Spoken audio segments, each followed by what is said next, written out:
Hello everybody, how's it going? Welcome to another One Piece review. This time we'll be going over Manga chapter 1090. But before I get into this chapter, I want to talk about the recent two episodes in the anime. Because obviously it's been almost 2 weeks since we got the reveal of Gear 5th, and the whole world's still buzzing about that. A lot of time has passed and some people have taken a step back. There's a lot of people, granted, that actually felt, despite how good the episode was, there are some negatives about the episode when it comes to like the pacing, like reused shots in the episode. That is true, but I would say the positives far outweigh the negatives in this case when it comes to like how much of an impact this episode left and still has to this day. Who knows how long this episode will have an impact on One Piece fans and anime fans in general. And they had a very strong follow-up with episode 1072, which I thought was a much better structured episode. The animation, especially with Luffy, like reigniting Gear 5th, the anime have done a really phenomenal job of bringing Oda's artistic vision of Gear 5th and its wackiness. This is the vision he had in chapter 1044. When he brought Gear 5th into the forefront, we had no idea what to expect. But the anime did a very good job of how Gear 5th works and how unique this form is. According to Kaido, he is not only combining the colour of Armament Haki, but also the colour of the Supreme King, which we both know Luffy has advanced Armament Haki, Rio, and advanced Conqueror's Haki. You may have noticed this during episode 1071 when Luffy is punching Kaido in his dragon form. If you pay close attention, when Luffy makes contact with Kaido's face, when you do not see Luffy coating his arm with Armament Haki, but yeah, he's able to physically harm Kaido. If you notice when Luffy's fist goes right through Kaido's face, which is pretty brutal because the punching is going right through Kaido's face. And if you notice, you see black sparks immediately come from Luffy's attack. Which usually is a property of coming from Armament Haki Clash, or usually an advanced Conqueror's Haki Clash. This time Luffy's obviously making contact, but you don't see Luffy coating his arm, changing his arm to Armament Haki like he's done previously. It's something similar that Rayleigh did pre-time skip, where he used Armament Haki but without changing his arm. Now granted, Oda didn't come up with that concept in post time skip, but he's clearly using Rio because, like I said, he's actually physically harming Kaido. Another physical change that comes from Luffy's arsenal is Luffy is not only able to change his surroundings to rubber now with Awakening, but also he's able to change his opponents. Like we saw literally Kaido claiming like, my body isn't rubber, but yet it's looking like he's changing my body. Because we see Kaido swallowing Luffy. All of a sudden, Luffy's arms are sticking out of Kaido's eyes. It's the same thing with like Luffy's fist go into Kaido's face like it's made out of rubber.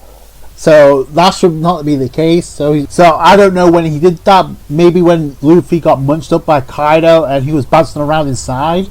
It kind of reminds me what Law did with his Awakening, where he would coat his sword with anesthesia after using Kroom, the upgrade of Room, with his Awakening, where he was able to change the properties of Big Mom, because it's obvious that's what he did, to make them magnetic for kids' attacks. So yeah, it's something similar to that, so where you can change the properties of an opponent's body, so that's pretty broken.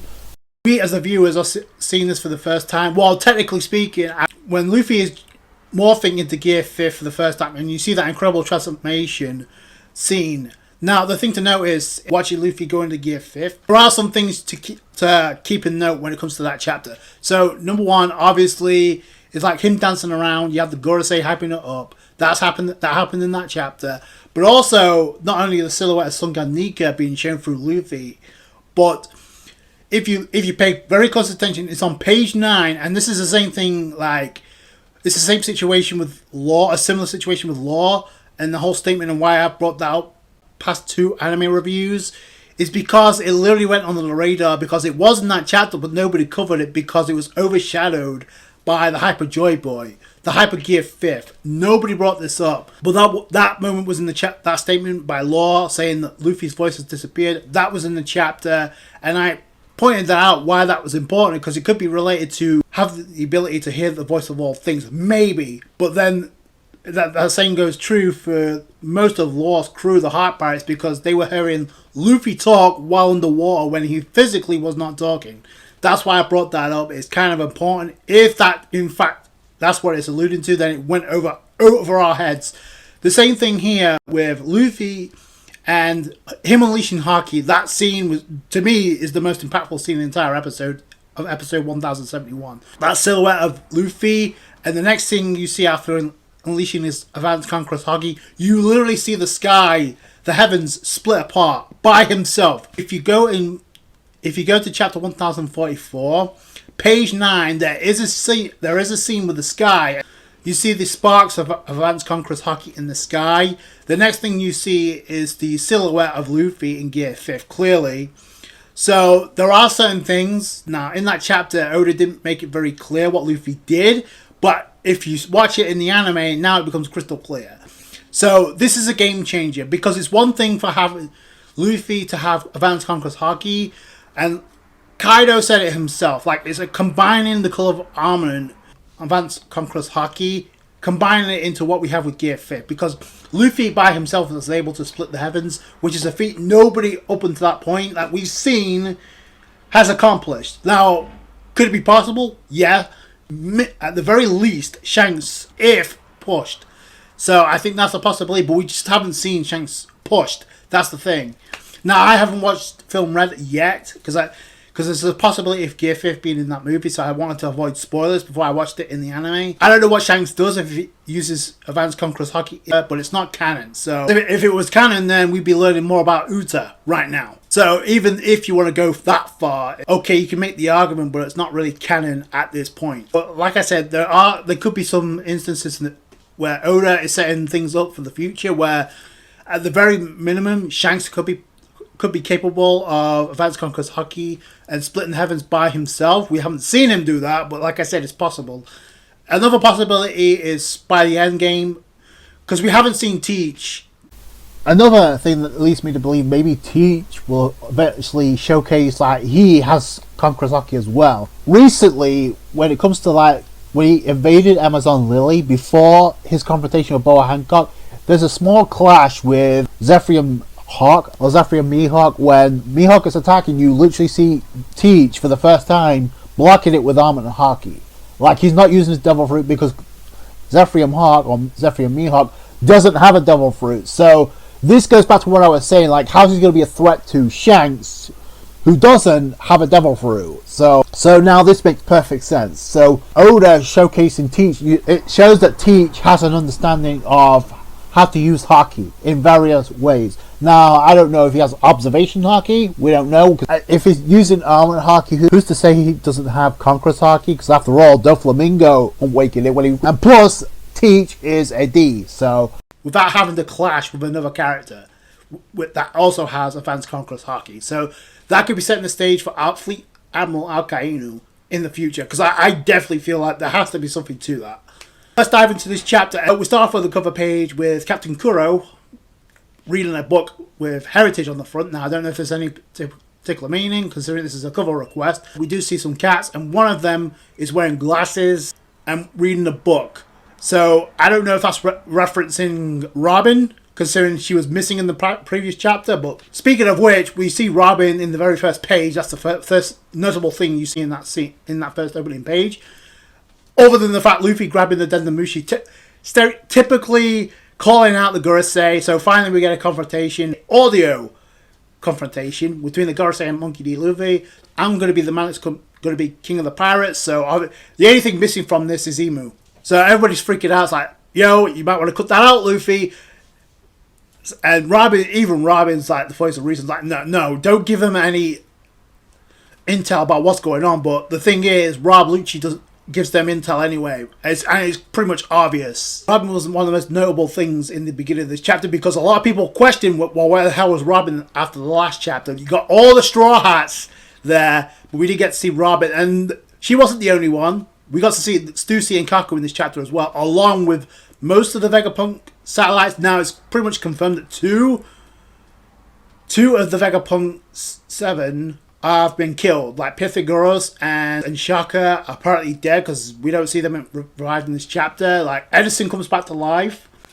Lilith has been restored. In fact, we actually get some answers of how that happened. Like it's kind of like self-explanatory. Like you could have kind of predicted, but it's really cool. And the thing is, like it's like Oda is hinting at the possibility of Robin having a fight with York, and it's looking like that's the case because we see Robin banged up, and we also saw York banged up in the previous chapter. And this goes back to what I said. Like the reason why Robin was out of that scene, it was done by design. It wasn't done by accident. Oh yeah, Robin has something to do with the downfall of York, and it's confirmed that she did because when York gets pissed off that she's been treated this way, Nami just smashes the hell out of her. Like she's like pissed off, and Robin makes a comment, hey, she's unarmed. You can calm down, Nami. So she would only know she's unarmed if she fought with her. So that's the thing. Robin would only know that if come into contact with York and knew that she had a weapon on her. So yeah. Now the other possibility of Bonnie being there is that Bonnie could have something to do with it, but Bonnie is like carefree along with Luffy, just eating it up. So I love the bond they have there. Like I said, this is leading to Bonnie joining the Alliance. Now, Rob Lucci is throwing a monkey wrench because he's leaking out intel about what's going on inside the lab. So then we get the reveal of Snake being undo the petrification, which I mean that was obvious, but the way it happened was even more obvious. So Vegapunk and Frankie are like thanking Zephyr and Snake, although she doesn't seem to care until we get the reveal that it was Luffy that asked Zephyr, or because she called Zephyr Snake Hancock, these are my comrades, undo your powers on them. Very similar to what happened at Amazon Lily. Please, you're the only one that can save them. And then immediately, not only does she like get flustered, she literally bursts into tears. So save them, and she's like, yeah, I'll do it. So it's not the fact that York got apprehended and they forced York to give them commands. No, because the only one that could do that, and remember, York was the one that gave the commands to Zephyr and Snake to not undo the petrification unless she told them to give them the illusion that she had nothing to do with the murder game, but then she did it when everybody wasn't looking. So I want to say, like, this was actually hinted at back. I actually mentioned this during chapter 1070 when, after the fight with Lucci and Luffy and Barney and Chopper, they make it to the rocket shuttle that sends them to the lab to join up with everybody else. And before then, we see Zephyr and Snake showing Jinbei and the others the way to the rocket shuttle. Jinbei's like thanking her. It's like, don't thank me, I'm just doing my job, I just follow my orders. She gets flustered, which I called that out. Like, it's not just the abilities they copied from the original, so it's like literally the personality of Boa Hancock. You see it through the copy of Zephyr and Snake. And Jinbei literally calls that out in this chapter. It's like, oh, she's the perfect copy of Hancock. She looks down on everybody else except Luffy, which if you look at everything that's gone down, yeah, and that's exactly how they met. And that's what sparked on these emotions for Boa Hancock. So it's the same thing here. And again, Luffy, the perfect response from Hancock being felt through Zephyr and Snake, with Luffy saying, thank you again, Hancock. And typically, and the response is pretty much the same thing you would hear Boa Hancock say. So it's like, oh, did you say you just love me? York saying you can't escape because I'm the only one that has a password. So you're not going to get that. Stella has the idea as like, no, because I'm pretty sure I can hack it and find that out. Love actually just gets pissed off by this. So I don't know what's going to happen with York, because obviously the Gorosei can't afford to have her being destroyed since she has literally the technology to produce the Mother Flame. That was literally stated in the previous chapter. So, and the Mother Flame is what basically erased Lolita Kingdom off the map. Then we see Stussy rejoin the group, and she's given reconnaissance to what's going on right now with like fleet of ships, like nearly 30,000 Marines on board. We've got 100 ships with Kizaru on board, and as well as Saturn also on board. Whether or not he's going to get involved in the action, I don't know. The only ones that care free about this are Nami and Sanji. Sanji tried to serve Stussy a cup of coffee, and Nami was like carefree, drinking it up. But then Vegapunk brings up something interesting about the log pose that Nami has. So Vegapunk mentions, "Oh, hey Nami, you're the navigator of the crew, right?" And Nami's like, "Yep." So Vegapunk, and this is probably the most important part of the chapter because it hints to where we're going next. So the log pose is not pointing to a new destination yet, but one of them is pointing northeast from here. Yes, that's where Elbaf is. Anyway, obviously Usopp and Luffy are freaking out. If you notice, Robin in the background, she doesn't really say anything, but she's stunned by this too.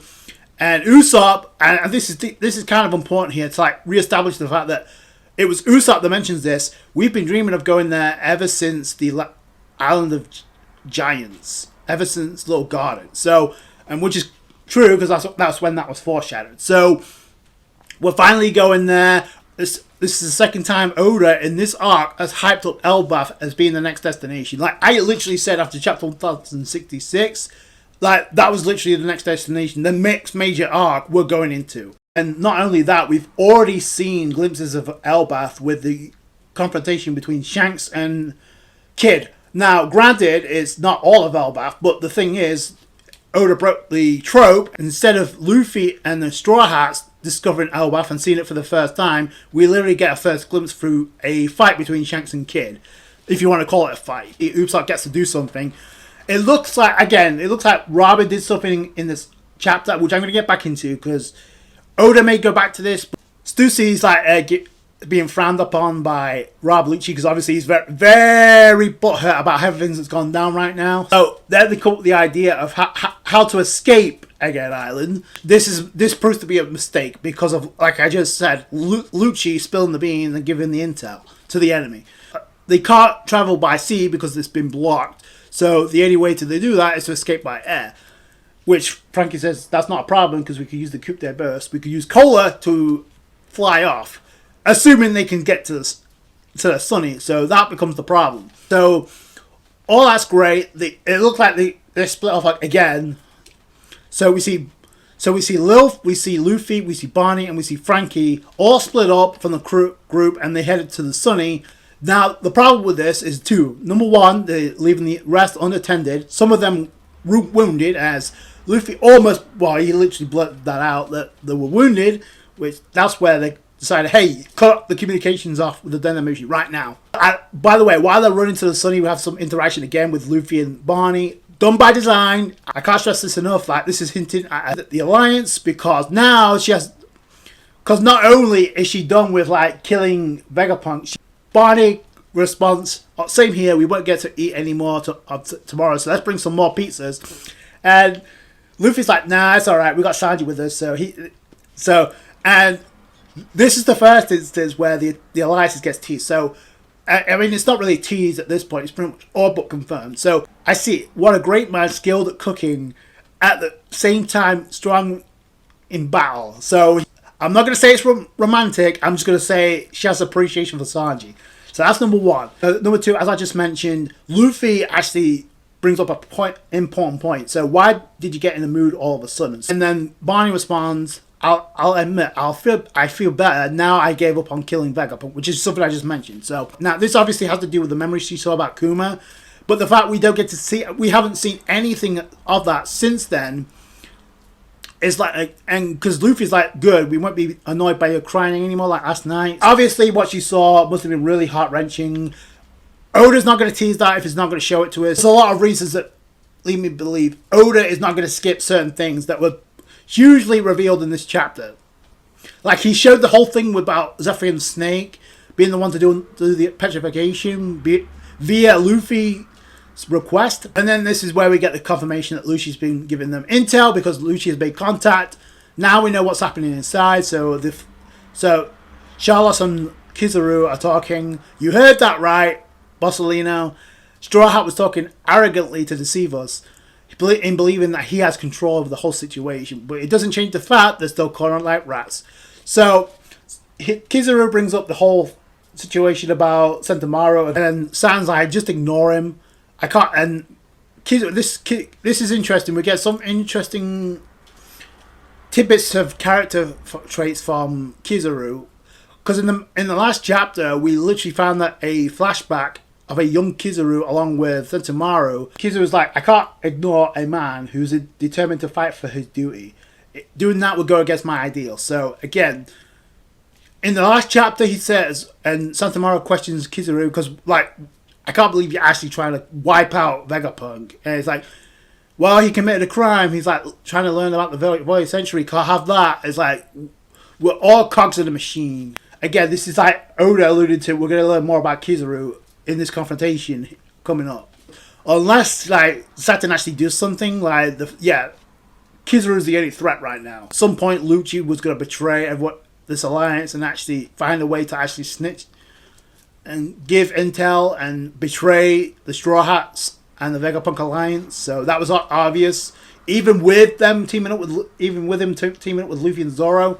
So, and this is actually a very interesting scene with Lucci Kaku, where he's like waking up. He's like ashamed that he couldn't take down two of the Zephyrium. Then Lucci's like talking about the Vegapunk situation and how there's like two of them have been killed, 4 of them are critically wounded, and then he mentions something about the Straw Hats, but he cuts off because Kaku's like, "What are you talking about?" And Lucci's like, "No, it's nothing. I'm just talking to myself." Bullshit.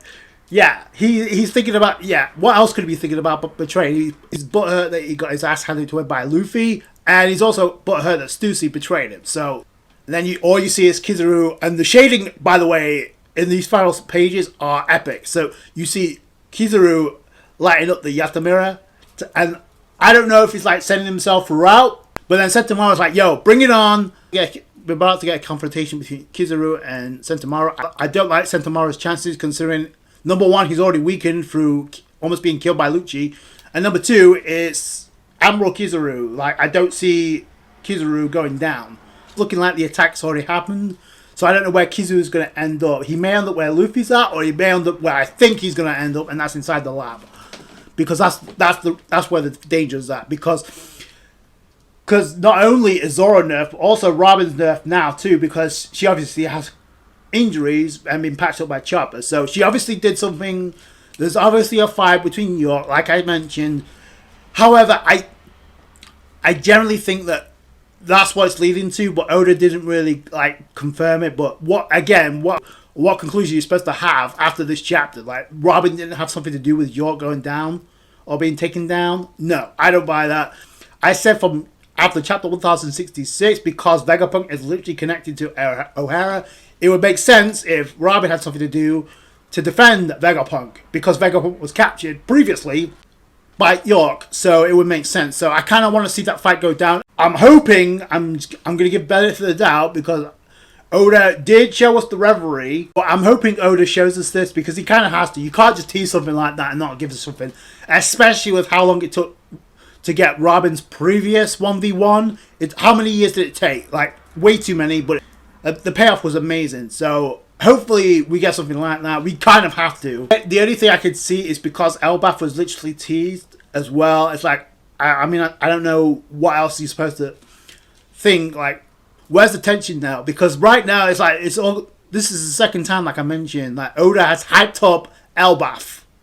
So in the same arc, I mean, it was already hyped up enough, but now you got literally teasers being the next arc. Although I'm not going to say that's where the final raw poneglyph is at, because in chapter 1081, we learned through a conversation with Teach, Luffy, and Shiryu was brought up possibly being possessed by the world government, and Shiryu's like, yeah, I wouldn't be surprised. Like, it's a countermeasure to keep any pirates from getting their hands on getting to that information about how to get to Laughdale. So that's a possibility. I don't think that raw poneglyph is going to be on Elbaf.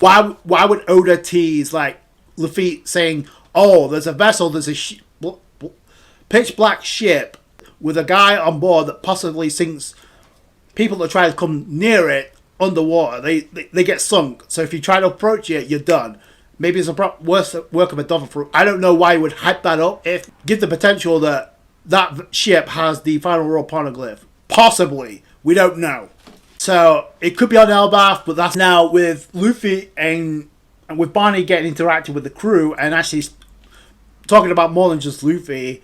Yeah, it's more but confirmed that Barney will be linking up with the crew as with an alliance, along with whether or not Vegapunk actually makes it alive. We don't know. We'll have to wait and see. It'd be kind of cool if Vegapunk actually fights for his own freedom, honestly. Because obviously Saturn and Vegapunk go way back, so we have to get kind of a reveal as to why that is. And why Saturn is there, specifically him, and none of the other Gorosei. So that has to get revealed as well. So I hope Oda divulge what happened with Robin and York, because I personally want to see that, honestly. If it led to a full-scale fight, yeah. Do not skip on that, because that's massive for Robin. If she did have a hand in taking York down, then I want to see that go down.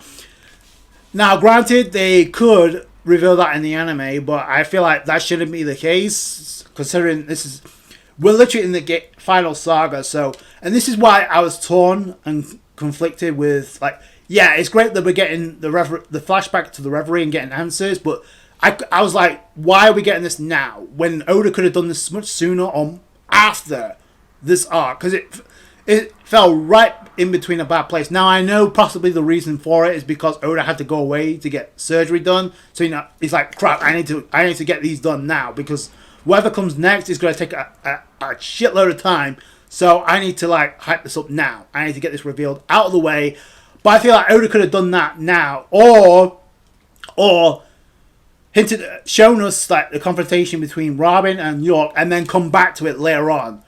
Because at least then we'd have some idea. But yeah, I just hope Oda. I'm just gonna hold on hope that that's the case, and Oda does show us that. Because if it's true that York did fight Robin, then that's not something that should be skipped. But personally, not just from a personal standpoint, but just, yeah, I just don't think it's not. I don't think it's right to, like, skip something that massive for Robin. So as a character, so especially with chapter 1066, like, no, you can't do that. Point out in this chapter, Luffy on the Dendamushi at the start of the chapter is like, oh, I'm calling out the Gorosei, I'm Muggy Luffy, I'm going to become king of the pirates. Like, don't screw with us. You better retreat right now.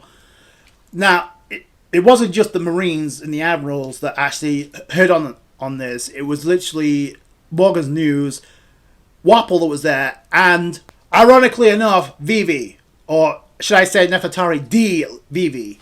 So that was not done by coincidence. That was not done by accident. Again, just like the whole Robin situation, that was done by design. I made a theory right before Oda went on hiatus to have surgery on his eyes, when he took over a month off to obviously get that done. The chapter that we got before we went on that hiatus, I literally said, because of what we found out about Nefertari Lily being a D, and obviously Vivi having the name of D in her name, I feel like that was not a coincidence. Like, this is done for a reason. You're not going to hype that up and mention Vivi's a D and not have Vivi be some factor in the end game.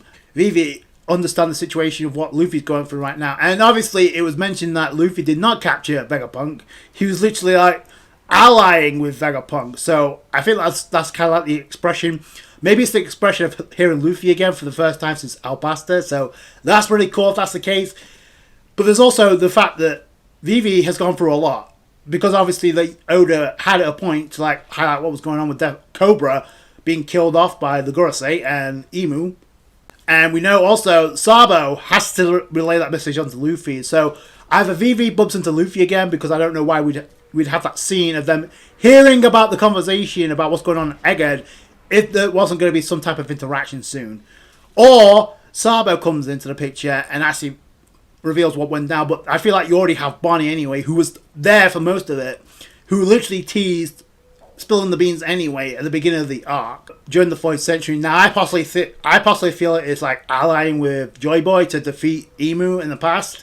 But we really don't know much about Emu, and we really don't know much about some characters in One Piece. Because of that, and there's so much influence on the crime that Lily committed, and specifically one character is Nami. If you saw last chapter, you saw the devastation of the weather. Now, I think it's interesting when Bellamere picked up Nami as an infant, even though we don't know anything about Nami's actual parents or actual family. Because Nami has a very good sense of observation when it comes to, like, the weather and how knowing when a storm's coming and being able to prepare for it. Also, having a distinct dream of drawing a sea chart and drawing the map of the entire world. That's her dream. However, I also think it's interesting that Emu has has a influence on weather as well. Now, whether or not you think that's the Mother Flame is an ancient weapon, that's subjective. I still don't think that's the case. Considering everything we know about it, everything we know about Shirahoshi. Now, granted, we don't know about Pluton because we never actually saw it. We heard about it, we found that out, it was on Wano. We never actually got to see it. So the other ancient weapon out there is Uranus that we have not got any indication on.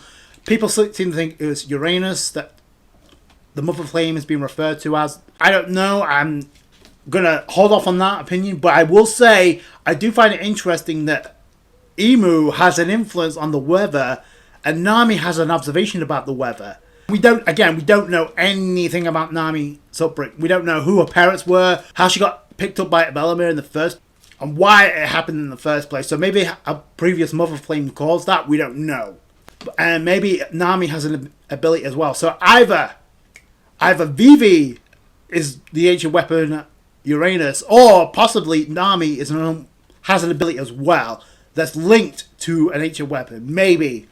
What other main character in the Straw Hats in this series is linked to weather other than Nami? So, I don't know. I'm just going to throw that out there. It is a possibility her parents were celestial dragons and maybe decided to abandon Nami, either to protect her from whatever, because they decided to stand up against Imu or the government, or something else. So we don't really know much about Nami, but I'm just going to throw that out there. I threw the whole thing about Vivi. I think my theory about Vivi and Luffy teaming up during the end game is because it's linked. It's destiny. It's linked with Lily and Joy Boy. We don't really know, but another crime could have Lily committed. Granted, obviously, Imu wants Vivi brought back for some reason. Imu's words were, "I desire Vivi." So obviously Imu wants Vivi back alive. So that's going to play a role. Whether or not Vivi was, I don't know if Imu was rejected by Lily. I still don't know about that because we don't really know much about Imu either. So we don't even know Imu's actual gender or identity yet. We know a bit about her abilities, but there's still some things we need to get clarified, which I hope Oda does. Like I said, I just wanted to get my thoughts on that. Let me know what you guys think down below. This was an impactful chapter because not only possibly Teased Robin being the hero of the day, but actually taking down or having something to do with taking down York, but also this is the second tease of Elbaf potentially being the next arc, because I don't know why Oda would have, Elbaf is, the log post is pointing in the direction of Elbaf. How convenient. Like I said, I hope Oda shows us Robin versus York if it actually went down, if it was a full-scale fight. Don't skip it. That's just my plea. Do not skip it. Let's see it go down.